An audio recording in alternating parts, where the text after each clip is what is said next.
tal? Muy buenas noches, bienvenidos a Extra Noticias. Es un gusto poder informarle. Vamos a iniciar con el detalle de las informaciones. La violencia digital es la causa por la que cada vez menos mujeres escogen carreras STEM en el país. Veamos la siguiente información.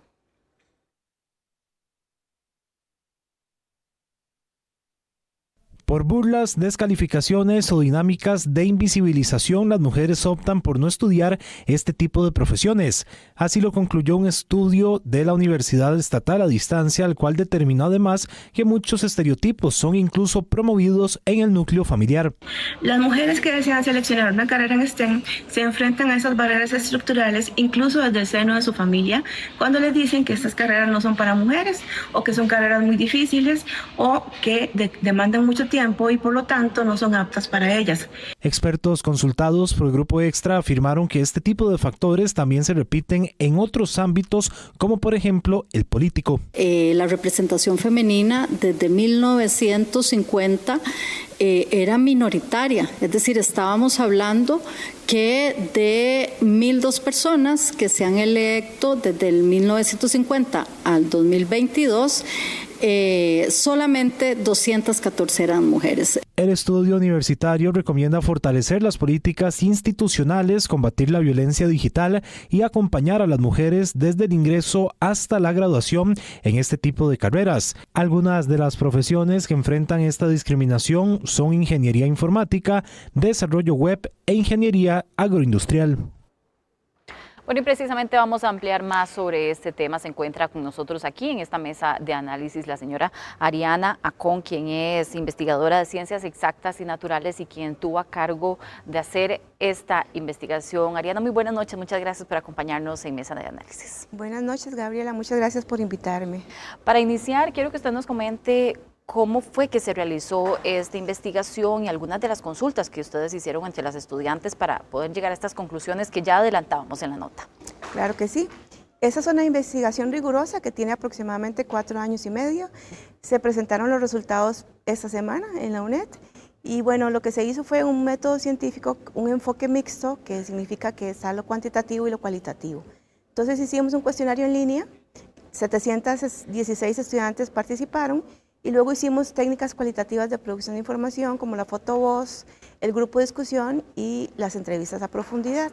De ahí del análisis se sacan los resultados. Que son además estos hallazgos bastante interesantes sobre la situación, lo que viven y cómo se sienten muchas de las estudiantes que están en este tipo de carreras. Tal vez si usted nos cuenta cuáles fueron esos aspectos que más les llamó la atención. Claro, digamos que a nivel de la teoría sí está bien documentada esa subrepresentación de las mujeres en carreras STEM.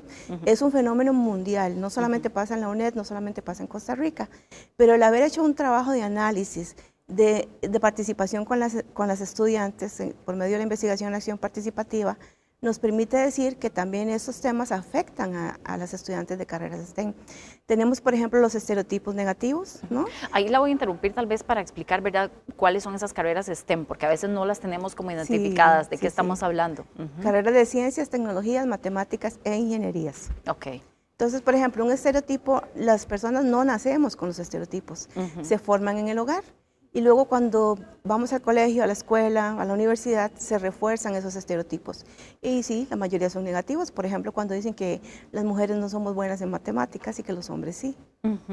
Y ahí usted me comentaba también que estábamos hablando fuera de cámaras, es esta respuestas que muchas de las estudiantes comentaban que se sentían excluidas en algunos grupos o chats, por ejemplo, ¿verdad? Que es parte de ese sentimiento que experimentaban. Claro, fíjate que por ejemplo con respecto a la UNED, ellas están muy contentas, la mayoría tiene beca, son mujeres jóvenes, no tienen hijos, no trabajan, las que sí trabajan no lo hacen en áreas STEM, la mayoría viven como en la meseta central, entonces esas mujeres tienen como una particularidad de que tienen como de 1 año a 3 años de trabajar, de estudiar, perdón, en la UNED, y ellas tienen, son muy jóvenes. Es la pregunta. No, que queríamos preguntarle acerca de qué es lo que ellas manifiestan en estas preguntas, ¿verdad? Profundizar en esa parte. Sí, bueno, mira, con relación a la UNED, ellas están muy contentas, como te decía, por la beca y todo eso, pero hay ciertos grupos que se forman, sobre todo en medios digitales, en WhatsApp y las y los estudiantes se suscriben precisamente para hacer consultas, para compartir materiales. Entonces ellas dicen que cuando ponen una consulta las ignoran, no les contestan. Y bueno, eso se llama exclusión, es una violencia. Claro. Pero cuando un hombre hace la misma pregunta que ellas hacen, sí les contestan. O si ellas, por ejemplo, le contestan a alguien, les dicen, no, eso no está bien, vaya revise. Entonces las invalidan. O bueno, a veces también piden favores por yo te ayudo, pero ya sabes qué. O cosas por el estilo, les ponen memes, les ponen palabras groseras. Y esto es importante, Ariana, tal vez visibilizarlo porque ocurren estas carreras, pero como usted me comentaba, provoca que muchas terminen abandonando por ese sentimiento, por esa sensación, ¿verdad? De sentirse tal vez menos. Sí, hay una metáfora que se llama la teoría que gotea, que dice que tanto hombres como mujeres abandonan en el primer año de estudios, pero más las mujeres. Y las que están en carreras STEM lo hacen y transitan hacia otras carreras como educación y salud.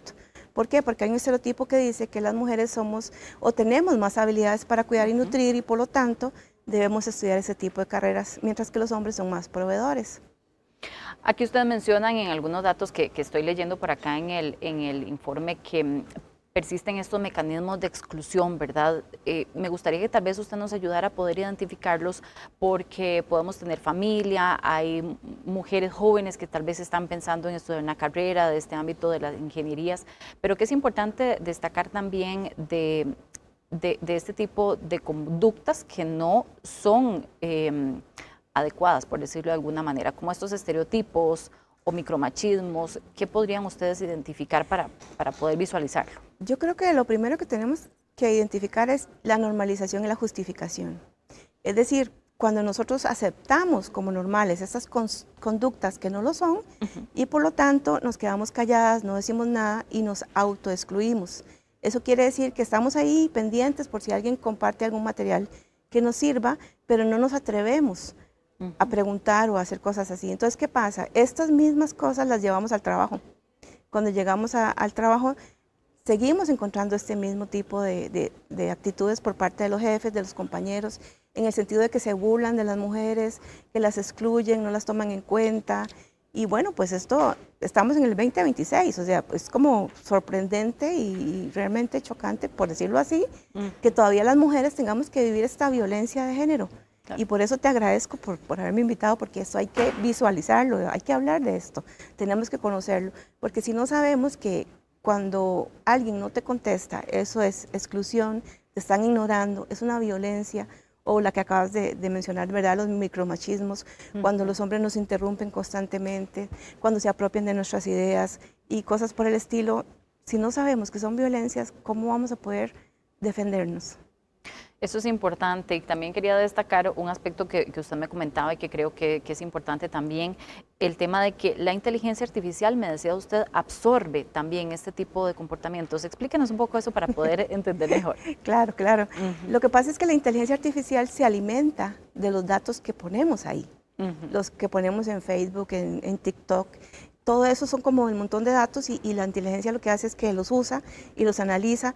Entonces, si tenemos estos sesgos y estos comentarios, por ejemplo, machistas o misóginos, la misma inteligencia artificial te lo va a decir. Entonces, puede ser que hagas una consulta en el chat GPT, por decirlo así, y te vaya a salir que las mujeres no somos buenas en matemáticas, lo cual no es cierto. Claro, las mujeres somos muy buenas en matemáticas y en muchas cosas más. Ustedes hicieron también como parte de esta investigación, que creo que es muy válido incluso, una serie de recomendaciones, ¿verdad? Para poder utilizarlo. Además lo presentaron ustedes en el marco del Día de la Mujer en la Ciencia, que es un elemento importante también de destacar. ¿Cuáles son algunas de esas recomendaciones? Ustedes mencionan fortalecer la presencia de mujeres referentes en ciencia y tecnología, y eso es importante para visibilizarnos. Es correcto porque, digamos, cuando las chicas en el colegio se pueden identificar con una mujer que sea una mentora en la misma área que uno quiere estudiar, eso facilita el ingreso a la universidad. ¿Por qué? Porque lo está viendo en la realidad, que una mujer puede ser educadora y que puede ser informática, por ejemplo. La prevención y la atención de la violencia digital con protocolos claros, eso es importante también. ¿Qué implica un protocolo, además que esté establecido de manera adecuada? Sí, bueno, eso es muy importante y es un punto que tenemos que atacar, porque en este momento no existe ningún lineamiento, ningún estándar que diga que no deben tratar así a las mujeres. Entonces, bueno, lo primero es, yo diría a las chicas que están por ahí, que han vivido esto, que también tenemos que manifestarnos. Si nos pasa esto, contestemos, no nos quedemos calladas. Y digamos, estimado compañero, le solicito que me respete, que a mí no me hable en ese tono, o a veces decirle, bueno, ¿qué significa eso que me está diciendo, no? O por qué a uno le contestan y a las mujeres no. Y es importante también, ¿consideran ustedes que pueda hacerse, por ejemplo, a nivel de empresas, ¿verdad?, de compañías, que exista, que se hable de esto, ¿verdad?, y que exista tal vez ese protocolo para poder tratar cuando se da una situación?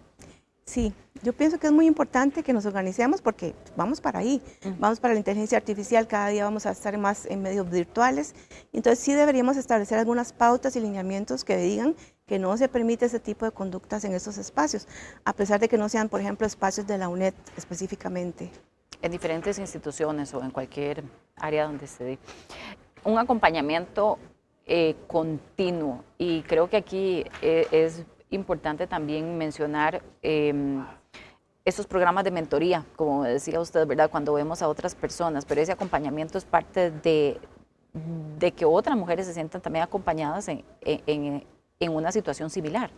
Sí, mentorías y convertirnos en mentoras también, porque además yo formo parte de la red abierta Mujeres en Ciencias de la UNED. Bueno, estamos en el 3er año, ellas tienen 4 años, y lo que hacemos es acciones afirmativas, precisamente con talleres de ciencia y género, con talleres de sexismo en la academia, tanto para funcionarias y, bueno, abarcamos algunas estudiantes. ¿Por qué? Porque tenemos que hablar de esto, tenemos que hablar de este tema, aunque sea incómodo, aunque no nos guste, aunque no sean temas que sean como que siempre se hablan. Si no lo visualizamos, si no lo hablamos, ¿cómo lo vamos a manejar? ¿Cómo nos vamos a enfrentar al día de mañana a estas agresiones?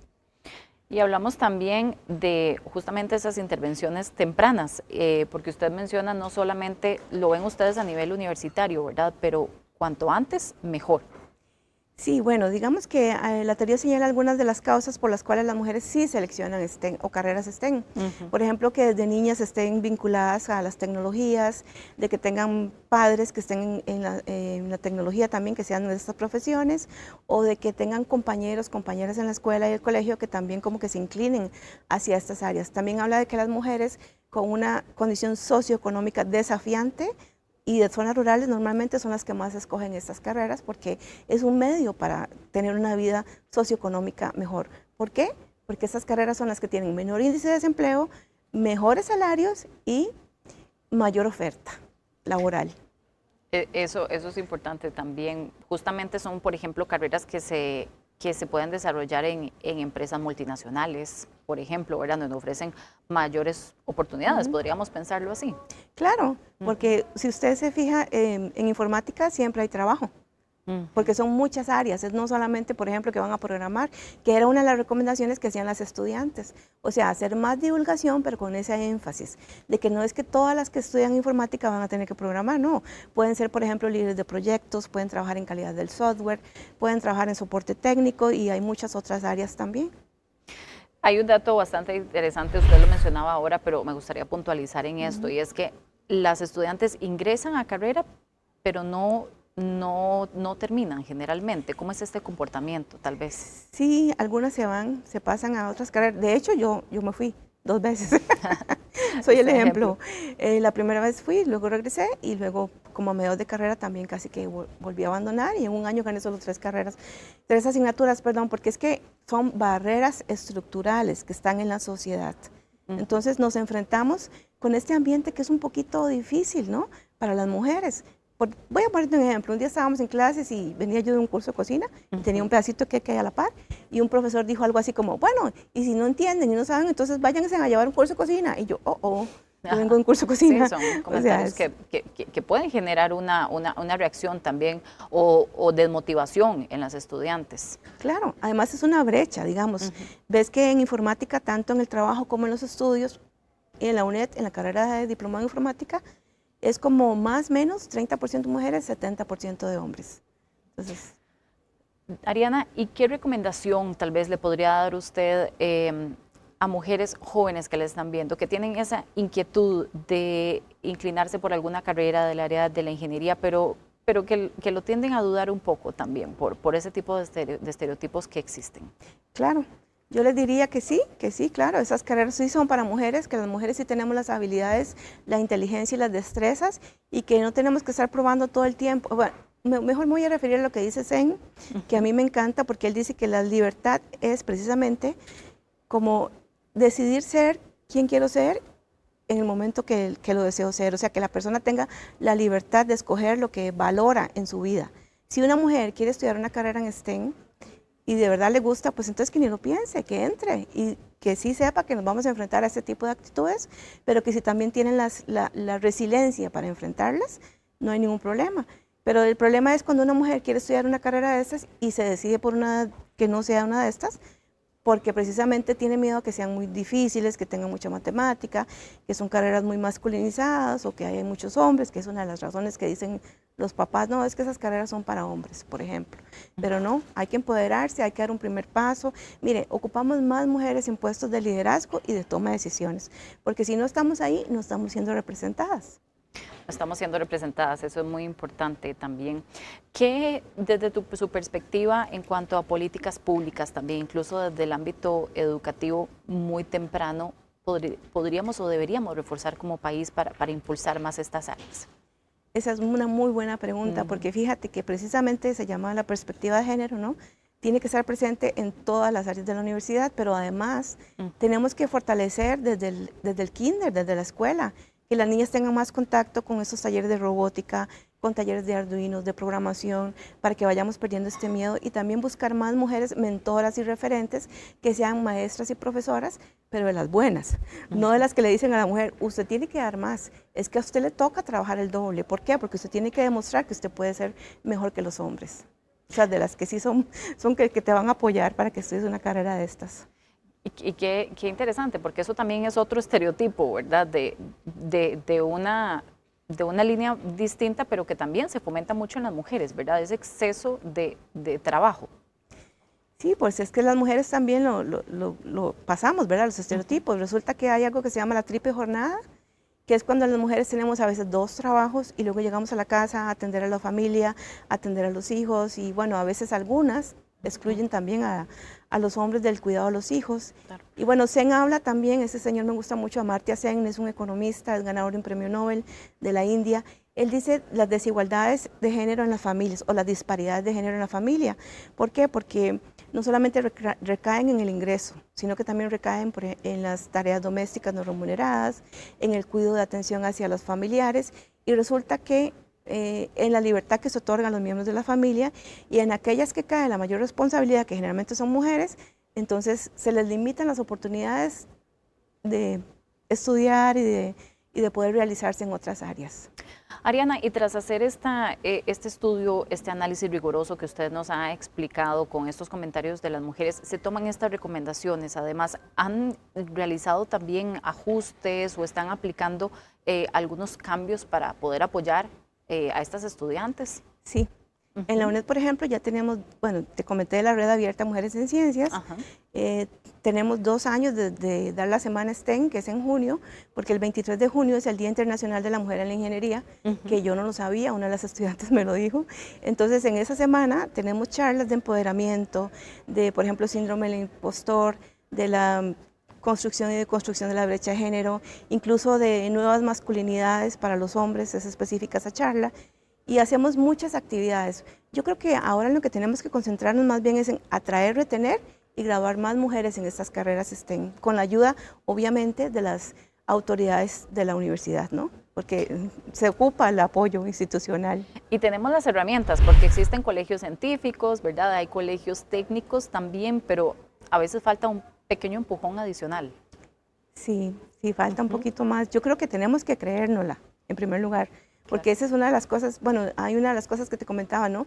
Como el síndrome de la impostora programadora o la superheroína, ¿no? Que son como 2 hallazgos que encontré ahí, 2 conclusiones muy importantes.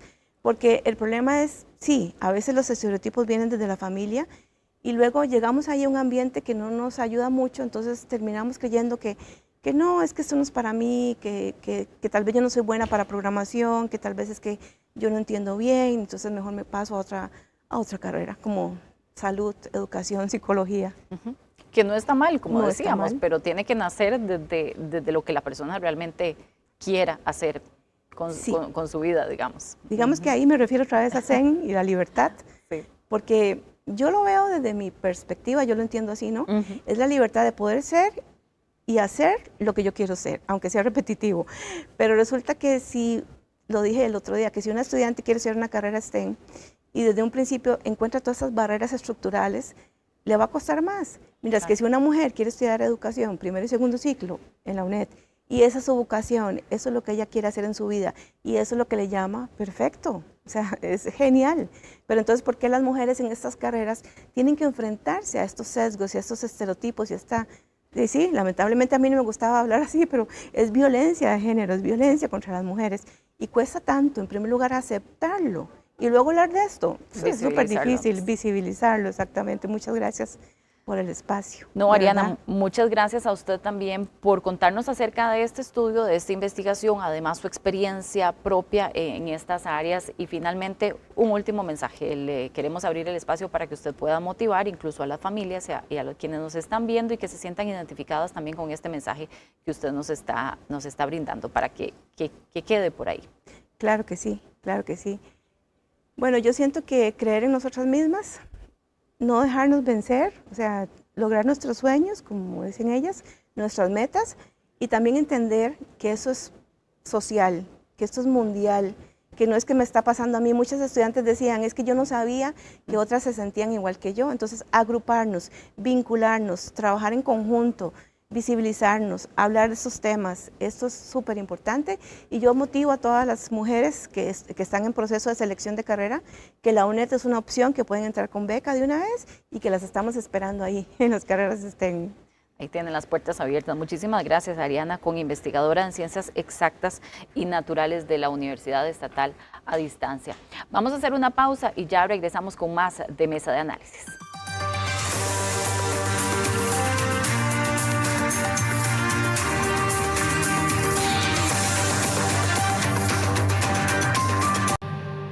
Gracias por continuar informándose con Extra Noticias. La caída de un poste de luz en la zona de Bajo Piuses entre La Uruca y Tibás mantendrá sin el servicio de electricidad a los vecinos de estas zonas, al menos hasta la 1 de la mañana de este sábado, según informó la Compañía Nacional de Fuerza y Luz.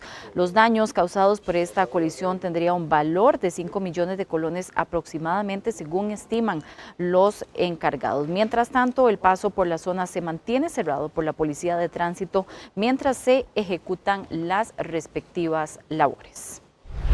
Aproximadamente a las 5 de la tarde, en el sector de Piuses de Tibás, un camión se enganchó en unos cables de comunicaciones y provocó un poste quebrado. La afectación inmediata fue del orden de los 15.000 clientes.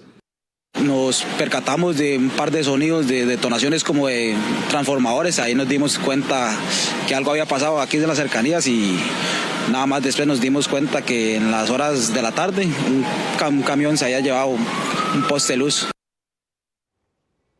Y el hombre de apellidos Carvajal Fernández, sospechoso de disparar al opositor nicaragüense Roberto Samcam, estará 6 meses en prisión preventiva tras la orden de la Fiscalía Adjunta del Segundo Circuito Judicial de San José. En el proceso judicial también figuran otras 3 personas que permanecen en prisión preventiva por participar en el delito. Una mujer también está como imputada, pero no cumple ningún acuático en el río Bebedero, esto en Cañas, en Guanacaste.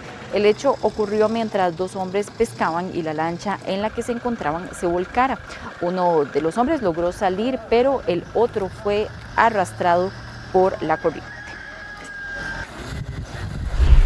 Nosotros desde anoche estamos en la búsqueda a partir de las 7:20 de la noche que se dio el incidente.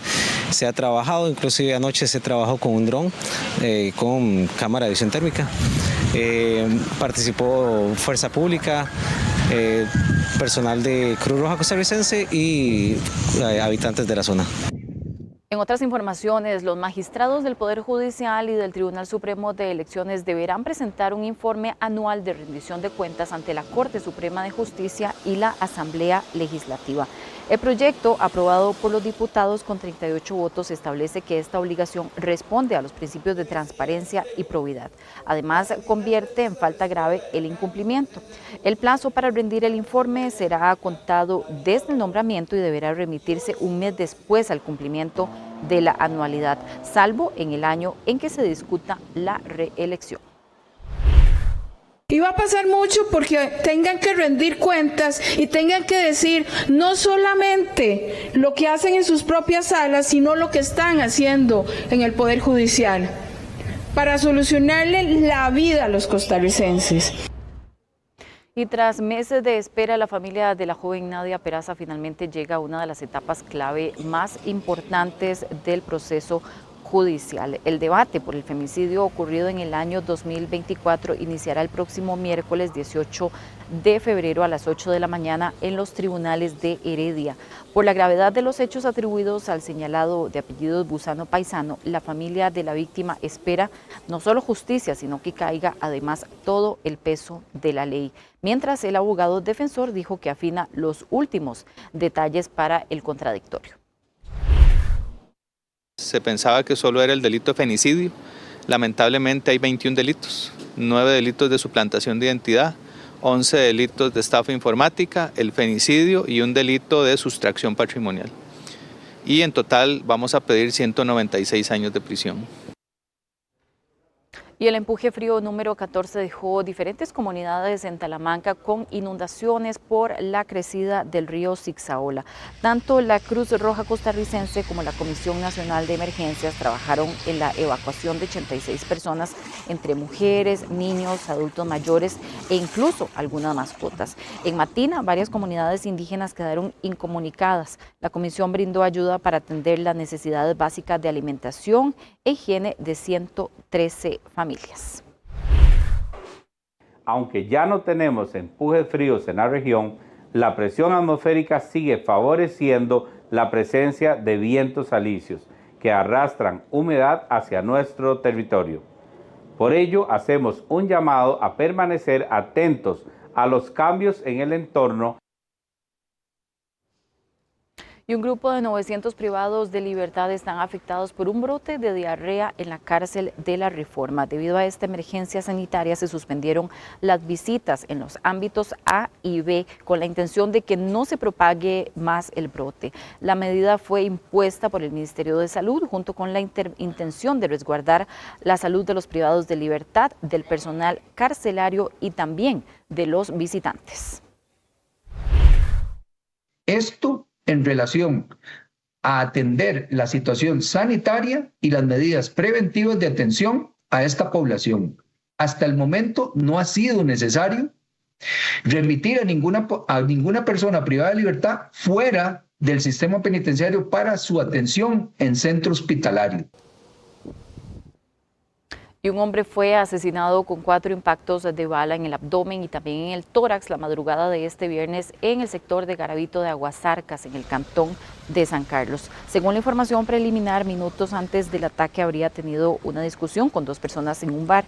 Aparentemente la víctima tenía antecedentes por amenazas, violencia contra la mujer, hurto y agresión con armas. De momento no se reportan personas detenidas. Al lugar enviamos una ambulancia de soporte básico de vida. Una vez en sitio logramos acceso a la víctima y lamentamos informar que un hombre adulto de unos 33 años aproximadamente se encuentra sin signos vitales. Y Puerto Caldera recibió la visita de una delegación de la Embajada del Japón y especialistas del sector portuario japonés como parte de un intercambio de experiencias en desarrollo e infraestructura marítima. Durante el recorrido por la terminal, autoridades del Instituto Costarricense de Puertos del Pacífico presentaron el funcionamiento actual del puerto, así como los proyectos en desarrollo y las perspectivas de modernización del puerto de Caldera. La visita permitió abordar además temas de operación, planificación estratégica y cooperación técnica, fortaleciendo los lazos de colaboración. Y presten mucha atención porque los combustibles subirían de precio a partir del mes de marzo. Esto según datos preliminares de Recope, donde los aumentos serán entre 5 colones y 17 colones por litro. Se estima que el litro de gasolina súper alcanzaría los 633 colones, el de regular los 604 y el de diésel los 530. Por otra parte, el cilindro de gas de 25 libras bajaría 6 colones, hasta 6.788. El ajuste responde al comportamiento del mercado internacional del petróleo entre el 10 y el 12 de febrero. Entre los datos más relevantes a nivel internacional están los inventarios de petróleo en Estados Unidos, que funcionan como un termómetro del mercado. Cuando esos inventarios bajan, significa que hay menos petróleo disponible, y cuando hay menor disponibilidad, los precios tienden a subir. A finales de enero, los inventarios disminuyeron en 3.5 millones de barriles. Esta reducción se explicó por varios factores. Las refinerías operaron con menor capacidad, crecieron las exportaciones en un contexto de tensiones y sanciones internacionales. Y hoy celebramos la voz que nos acompaña siempre, la radio, ese medio que informa, emociona y une a Costa Rica todos los días. Son las 2 de la tarde, ¿qué tal, oyentes de esta radio Muy buenos días, don Henry, compañeros, y a todos los que ya están con nosotros, muchísimas gracias. Cada 13 de febrero, el mundo celebra un medio que nos ha acompañado en todo momento, en la casa, en el carro, en el trabajo y hasta en los momentos más difíciles. Hoy celebramos el Día Mundial de la Radio. En 2011, los Estados miembros de la UNESCO proclamaron el 13 de febrero Día Mundial de la Radio. Ese micrófono abierto que informa, entretiene y conecta a millones de personas todos los días. Pero, ¿qué pasa detrás de lo que escuchamos al aire? ¿Quiénes lo hacen posible? Esto es pasión. Yo creo que la radio tiene esa magia tan espectacular. La magia del contacto con la gente, la magia de estar en vivo en el lugar, de tener la actualidad en el momento. Esa es la parte, digamos, sustancial de hacer la radio. Bueno, lo que me toca hacer todos los días, es armar mantenimientos, identificaciones para las 2 emisoras. Es algo que yo personalmente disfruto mucho. Hay que estar concentrados, escuchando mucho a las personas que están en vivo, los periodistas, los diferentes presentadores, y aquí también hay un equipo de trabajo en la parte de sonido, imagen, la parte también donde se desarrollan diferentes textos. Hoy no solo celebramos un medio de comunicación, celebramos un equipo humano que trabaja con pasión para que usted esté siempre bien informado y acompañado, actualizándose también a la era visual. Principalmente los gráficos es para, como hemos dicho acá muchas veces, es para la persona que tal vez está escuchando, tal vez lo ve de lejos, pero ya con el texto puede visualizar qué es lo que realmente está pasando con la noticia. No nos limitamos a que solo los sucesos, no nos limitamos a que solo temas específicos, sino que también tenemos la oportunidad de contarle a la gente las buenas noticias, que yo creo que ha sido una marca, algo importante que ha dejado Extra Radio, y que más allá de sí, hay que informar lo que está sucediendo, también damos buenas noticias, contamos historias bonitas, nos reímos, y yo creo que esa es clave de la radio, ¿verdad? Grupo Extra celebra también este día de la mano de sus estaciones Extra Radio 92.3 FM e eMusic 97.9 FM. En el Día Mundial de la Radio, abrimos micrófonos y felicitamos a los apasionados del medio completo y sus oyentes. Las puertas de esta casa que suena todos los días para Costa Rica. Oyentes, gracias equipo, gracias también en toda la producción de esta mañana. Que pasen un muy bonito día. El Ministerio de Seguridad Pública invierte $10 millones en botas para policías, esto en una sola licitación. La compra de más de 70,000 botas para diferentes cuerpos policiales le costó a Seguridad Pública un total de $10,4 millones. Esto como parte de una licitación que inició en 2021 y que continúa facturando, y donde han intervenido 2 empresas. Mario Zamora, ministro de Seguridad, indicó que las decisiones de estas licitaciones son tomadas por grupos técnicos. Bueno, yo en eso no intervengo en el tema de las licitaciones. Eso es cada departamento técnico es el que elabora sus requerimientos. Si alguien tiene alguna objeción, presenta la denuncia, ya sea aquí mismo o ante la Contraloría General de la República, y los procesos salen. Se trata de equipo de seguridad de botas tácticas y montañeras, las cuales utilizan oficiales de distintas unidades. En esta licitación participaron 9 empresas, pero solo 2 lograron pasar el filtro.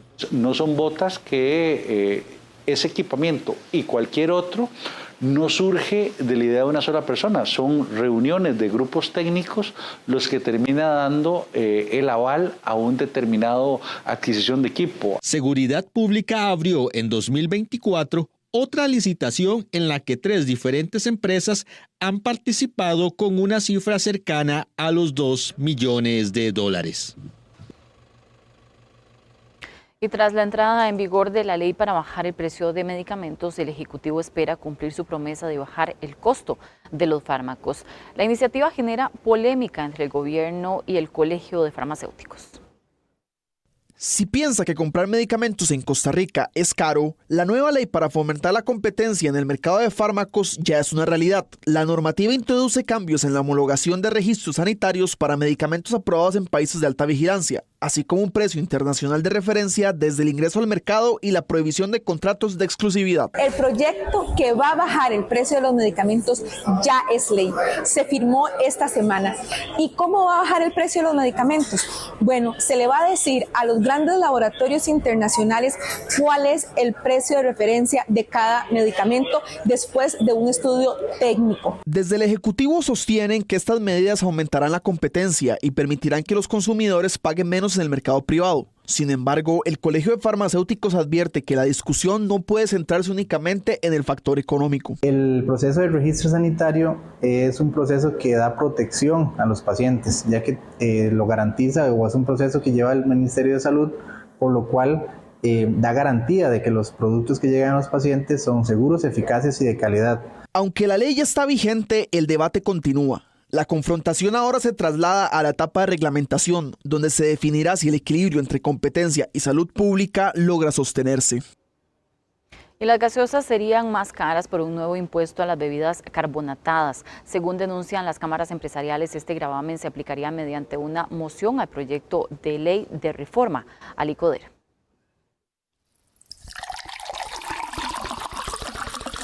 Si usted es de las personas que acostumbra a comprar gaseosas, el sector empresarial encendió las alertas por un nuevo impuesto del 10% a las bebidas carbonatadas. Según la Unión Costarricense de Cámaras, el gravamen se introduciría mediante una moción al proyecto de ley para modernizar el ICODER. La creación de este impuesto afecta directamente a productores nacionales, importadores y a miles de microempresas, como pulperías, abastecedores, restaurantes y comercios de conveniencia. El sector privado también advierte una serie de riesgos de contrabando y eventuales roces comerciales con Estados Unidos. Sin embargo, la diputada Rosaura Méndez, proponente del proyecto, asegura que un nuevo texto sustitutivo dejó por fuera el artículo que establecía este impuesto.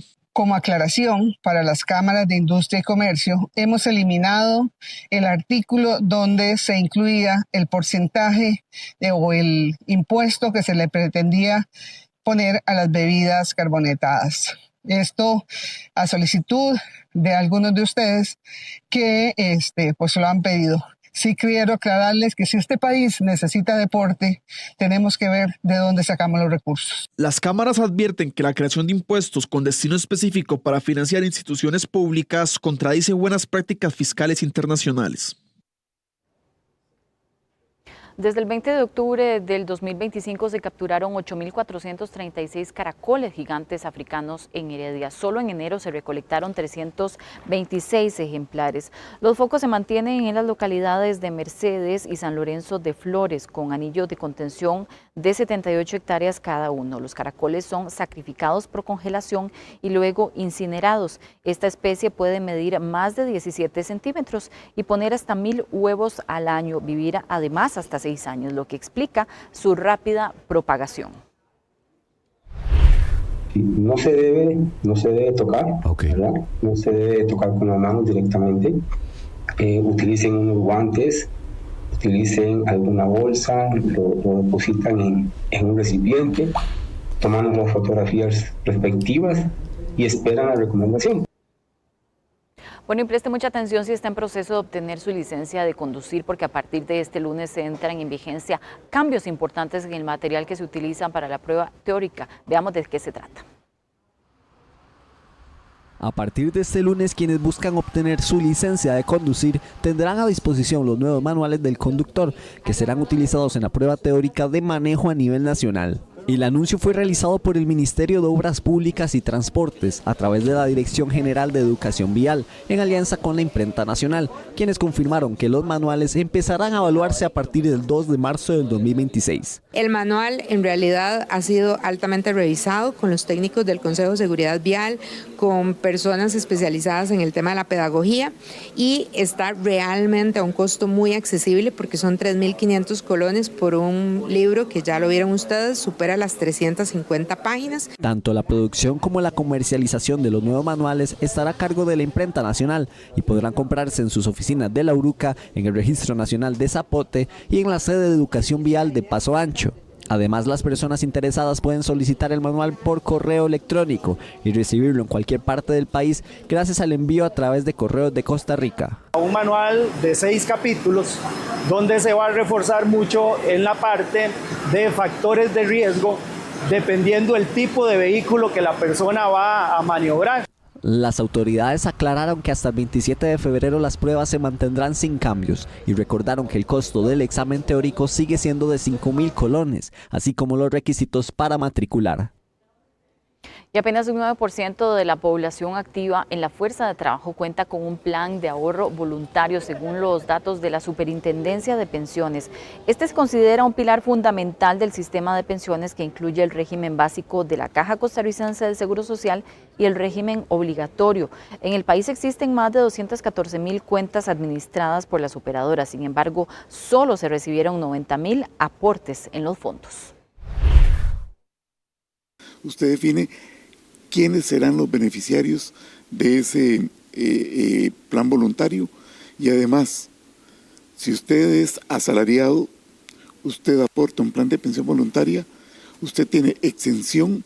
En la última década las bodas han bajado en forma sostenida en todo el país. También cambia la forma de decir sí. Por ejemplo, hoy la mayoría prefiere ceremonias civiles, mientras que los matrimonios religiosos siguen perdiendo terreno. Además, las parejas esperan más tiempo para casarse. La edad promedio del primer matrimonio subió cerca de 4 años, lo que refleja nuevas prioridades como estudio, trabajo y estabilidad económica.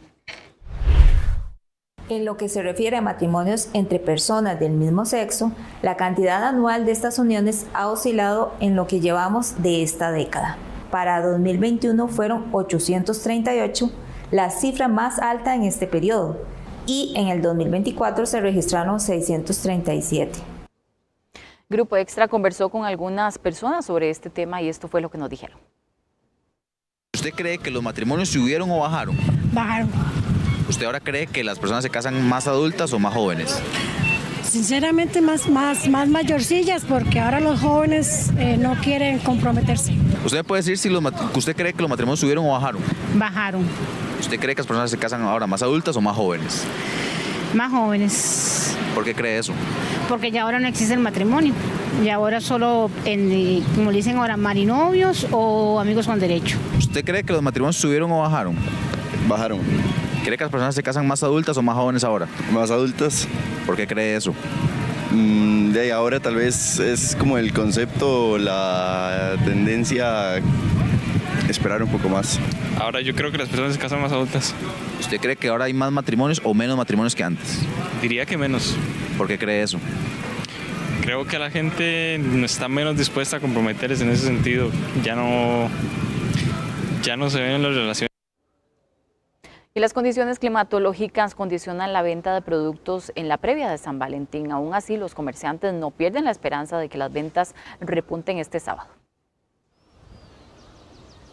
Pese al frío y hasta lluvias en la previa San Valentín, los vendedores esperan que las ventas calienten en este día. Alguito, gracias al Señor, algo lo ha bendecido a uno en la mañana de hoy. Y aquí vamos a tener desde rosas, girasoles, hierberas, tulipanes. Van a haber ramos desde los 2.000 hasta los 10.000 colones. Esta fecha se convierte en una oportunidad perfecta para los negocios y comercios, aunque no de las más importantes. Expertos aseguran que hay fechas donde los costarricenses compran más y adquieren productos. En este Día del Amor y la Amistad, el mercado se comporta diferente. Esta no es una de las fechas más importantes para el sector comercial si la comparamos con otros momentos como el Día de la Madre, el Viernes Negro o la temporada navideña, donde sí vemos esa afluencia importante en los puntos de venta, en los centros comerciales. San José Centro fue un ejemplo de esto, donde había poca afluencia de personas un día antes de este 14 de febrero. Perfumes, peluches y por supuesto las flores son los productos más adquiridos por los ticos. Hacemos una pausa y cuando regresemos, un complejo deportivo de altura en Cot de Cartago se encuentra.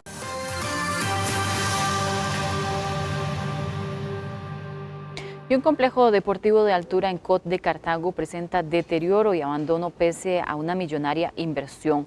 Los deportistas se exponen a la inseguridad y también a lesiones. Así luce el complejo deportivo de altura ubicado en Cot de Oriamuno en Cartago.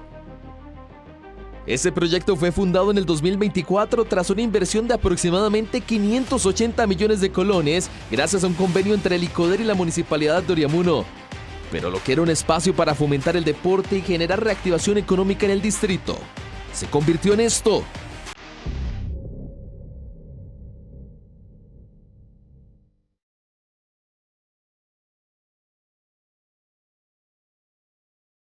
Instalaciones deportivas descuidadas.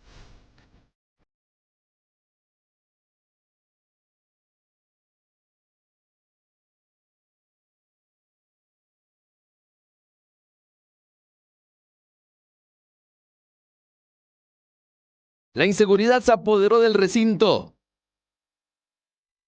Y la pista no es 100% compatible para atletas de alto rendimiento. En realidad este proyecto prácticamente desde que lo hicieron, el comité que había no les ha interesado. Si ustedes pueden ver las mallas ahí botadas, nosotros fuimos los que arreglamos ese portón, vea que aquella parte de arriba no tiene, todo está abandonado. No, esto aquí es algo que no sé qué pasa con la gente, que no le ponen amor a las cosas. Ante esta situación, en el Comité Cantonal de Oriamuno reconocen que descuidaron el proyecto. Bueno, el proyecto estaba un poco parado por situaciones internas que se han presentado en la comunidad y también roces que han habido ahí internos entre la comunidad, entonces tuvimos que parar un poco la situación. Estamos retomándolo nuevamente, hemos venido trabajando en coordinación con la municipalidad y el señor alcalde, don Eric Jiménez, para entrarle nuevamente a retomar el proyecto de altura. Para entrenamientos creo que está bien. Ya para competencia definitivamente esto no sirve para competencia. Lo primero que es asfalto y es una pista muy lesionable. Si fuera de tartán, ahí sí cambiaría la cosa porque sería 400 metros, pero aquí no, esto es una pista apenas para entrenar.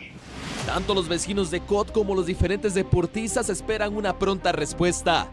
Este complejo deportivo de altura se encuentra a 1810 metros sobre el nivel del mar y a pocos kilómetros del volcán Irazú.